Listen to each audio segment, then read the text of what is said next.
Ingwara y'ibihere ni ingwara yibonekeza cane haba ku bana canke ku bakuze na cane cane ku bakobwa. Kubw'ivyo benshi bakihutira kugura imiti mu nzu badandarizamwo imiti farumasi mu rurimi rw'igifaransa canke kugura amavuta avura ayo mahere. Ntihebuwayo Jean Pierre Kimas, umuganga yanonosoye ivy'ingwara zo ku rukoba, aratubwira ibijanye n'iyo ngwara. Umwana bariko arava mu bwana bwiwe ariko aja mu myaka umujene umwangavu nyene bariko arashikira maturite y'ibihimba vyiwe bimubatse.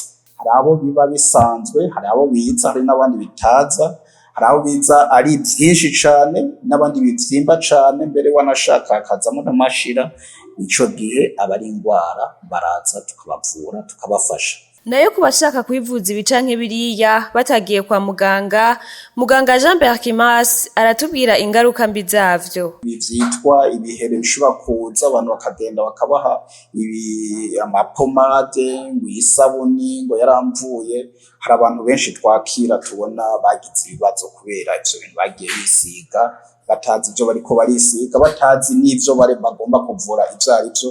Ko nabwiye ko nimba ari ikintu gihindutse ku rukoba gishobora kuba giterwa n'ibintu vyinshi. Ukibaza kuri kuravura, muzobabona nabo mu maso usanga umubiri wabo waragiye, hasigaye harunguriye canke hasigaye hirabura kubera ibintu bagiye bisiga.